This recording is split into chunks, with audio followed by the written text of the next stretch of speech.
From WTDG Toledo, Bridges, with your host, Doni Miller, connecting our community with information about issues and opportunities. Hey, good Sunday morning and welcome to Bridges. Well, perhaps one of the most talked about politicians in recent history is the former mayor of Detroit, Kwame Kilpatrick. Now, we've all had the opportunity to watch his journey from then to where he is now. But exactly where is he now? Well, we're going to hear about that from the man himself. I would like to introduce and welcome you to Kwame Kilpatrick. Hey, it is nice to have you here. I hated that at first camera shot. I was probably looking crazy. It's good to That's be okay. here. We're a little off balance today. That's okay. It's good to be here. It's good That's to be okay. here. How are you doing? I'm doing well. You look fabulous. Thank Just you. fabulous. Thank Lost you. a little weight? I lost a few pounds. Yeah. I don't like your diet, though. You told me about your diet. I can't do that. I can't give up that sweet potato pie. You can't give up sweet potato.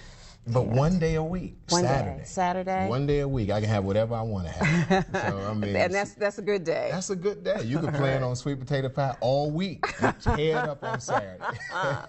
Yeah, well, we want to spend a lot of our time together today talking about where you are now, how you got here, you know, how this journey has affected you. But let's take a moment to put this whole discussion in some context for folks, okay? About a year ago, probably in August of last year, you had just been released from a 14-month stint in prison for some probation violations. You were having an interview with a young man from the New York Times, and he was asking you basically what it was like. You know, what's it like being in the hole, because you spent some of your time in solitary. And I found your response to him really intriguing. I'm going to read it to you a bit. You said, "The hole is just like it is on TV. I could sit in my bed and touch all four walls. Nobody comes by, nobody talks to you. They put your food through a slot. I'm a people guy, so I'm always on teams. And so being alone was an ordeal in and of itself, but it actually helped me. I didn't know how low I could fall until I was sitting in that hole crying like, wow, I'm on a cement floor. This is it." Do you remember that moment? Absolutely. That exact moment? Absolutely. It sounded like you were confronting like everything all at once at that time.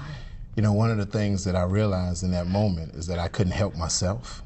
My whole life, from the time I can remember 8, 9 years old, I could always talk myself out of something. I could always do something to move myself into a position where it was better for me. But in the hole, surrounded by those concrete walls, that steel toilet, that steel sink, in a room so small, like I said, you could touch all four walls. I could, from sitting on that cement bunk. I was being fed through the slot in the door 3 times a day. I was being walked naked to the shower 3 times a week for a 10-minute shower. I realized when that door slammed one day that there was no way that I could do anything to help myself, that I for once had to completely surrender to the will of God. And it was in that moment that I felt the most depressed, the most saddened. But then after that, the biggest release. It was really a phenomenally amazing experience for me, when you're crying and laughing at the same time. My grandfather used to say, you're not crazy when you start talking to yourself. You're just crazy when you start answering yourself, right? And so I was doing both. I was talking to myself and answering myself. Yeah. And so, but it was a feeling where for the first time I was alone. I've been on basketball teams and football teams. I've been in politics. I've been around the world. You know, I was by myself. And so for the first time, I had to get to know who Kwame was. Outside of being the mayor, outside of being a politician, who was Kwame? And what conclusions did you come to? I'm a servant. I don't have to be elected to serve. Basically, at the very nucleus of my fiber, of my being, I'm a servant. I like to help and give. And I don't need to be elected to do that. And so what I discovered in the hole, in that womb, in that tight, cramped, dark space, was rebirth of that servant, that original person who God created me to be. How did you make the reconciliation between who you had been and the things that you had done or the things that you had been accused of doing. And some of those things were pretty significant, life-changing things for lots of people, including yourself. Yes. How did you reconcile that person with the person who was sitting on the floor in that cell? It was tough, and it wasn't a voila thing and it's done. So in that moment, the process began. You know, it's hard. I cheated on my wife, and I lied to her in her face. I was an adulterer.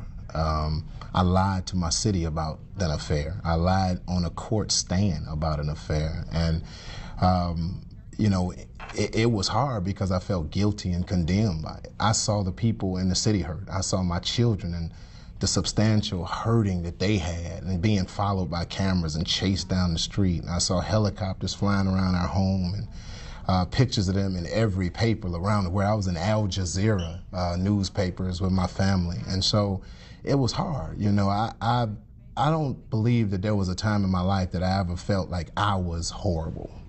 And you know, when you experience condemnation and guilt, it's tough. But how you start to do it is you start to rely back on it's not you. It's something that you've gone through. And what you reconcile is who you really are versus what they said about you or what you even think about yourself. And you start to write and read and think and grow and pray. And ultimately, that 6 weeks that I spent in the hole was the best thing that ever happened to me. And nobody else was around, so what was supposed to be an evil thing turned out to be the greatest thing for me and my development. But what got you to the point that you were cheating on your wife and lying to the people? I mean, you were arguably the most popular mayor in Detroit since Coleman Young. Yes. You had that city in the palm of your hand at a time when if you tipped it this way, it was going into devastating poverty. But if you tipped it the other way, the possibilities for progress were amazing. All of that was under your influence. Yes. A little bit distracted for sure. During that time, would you say? No. No? No, you think you were good for the city? Oh, absolutely. I think it was actually the opposite. I married the job and didn't understand the balance between family, God, and the job. You'll never hear any criticism of my work. We developed more, fixed more, built more than anybody ever in the history of the city and that job. But I didn't understand at that particular point in my life. People talk about maturity, more of a spiritual maturity than an age thing. Maturity, because sure. you have an older guy there now. But the body politic is not something that you could just be old and understand. You actually have to understand. Too much too soon for you? No. It was more of a chip on my shoulder, ego and pride.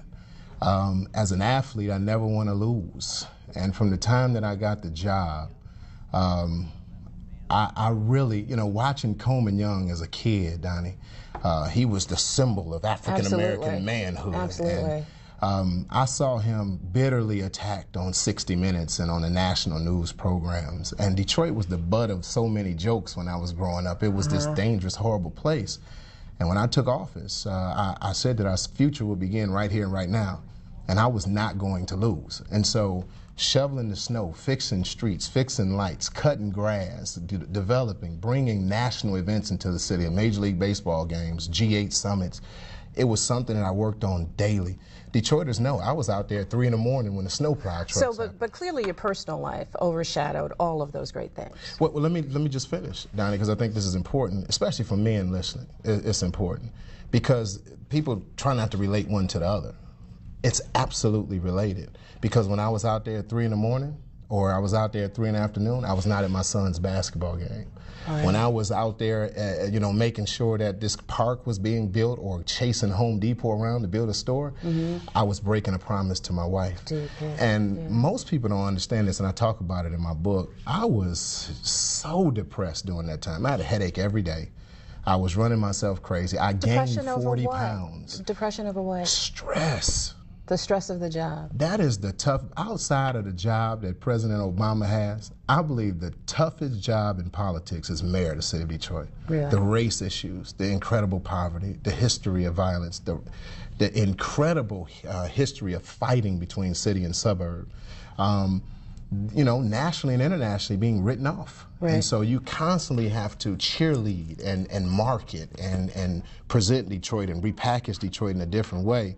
And in order to do that, you have to have energy all day, every day. And it's tough. You said in the article that we referenced earlier that if you went back to Detroit, and this was a year ago, that you thought you could be elected again. Do you still think that? Absolutely. Really? Absolutely. That's not any of that arrogance that folks put on your shoulders all the time. Why do you think that? I think one of the things that when you 6'4", now 275-pound black man, if you have any measure of confidence, it tips over to arrogance very fast. It has nothing to do with arrogance. It's the connection to the people of the city. You mentioned Coleman Young, who was my hero as mayor, along with Maynard Jackson and Willie Brown and different mayors around the country, even Lou Stokes here. Mayor Stokes, in Cleveland. The connection with the people. The people of the city of Detroit is an entirely different thing than this whole notion of Detroit. Absolutely, I would agree with that. What would you say to those, or would you submit that you were a role model for a lot of young black men in Detroit? And you were, absolutely, because you were 6'4" and this great looking guy, you know, you look good, you smell good, you're smart, charismatic. A lot of women looked at you as a hero as well. How do you think or do you think you need to go about changing those old perceptions of who you were back then? Well, I don't think I can. I think that people have to see the fruit of your repentance. I think the worst thing you possibly can do is to go and try to change people's mind about you. I don't, you know, I stopped being a people pleaser in the hole. I did. That was the biggest freedom that I experienced now is the freedom from people. And that's big from a politician. You know, we move by how people feel. I really am not. You're done with that. I'm done. I don't want to be elected. That's part of what, you don't want to be elected. I don't want to be elected. You don't see yourself in leadership roles, public leadership roles? I don't want to be elected. I don't want to be in politics. And there's a couple of reasons for that. Me personally, I've been there, done that. But I also, the body politic has so much changed. It has, that's true. You know, we used to get together and effectuate public policy. If you disagree with me, we could sit down at a table like this of brotherhood and sisterhood and figure it out. Whether you were Democrat, Republican, whether you were from rural areas, farm areas, or it's not like that anymore. It's not. Everything is race, is partisan position, is hate, is too much. It's very difficult. And I don't like that. But I say on the other side of that, just to answer that question, I think that part of the condemnation that I felt in that hole was not just that I lied, but also that God gave me a position as a role model. Hold that thought. And I failed. You failed. God gave you that position as a role model, and you failed. Yes. Hold that thought for me, okay? All right? We're going to go away for just a moment, but we will be back with Mayor Connie Kilpatrick.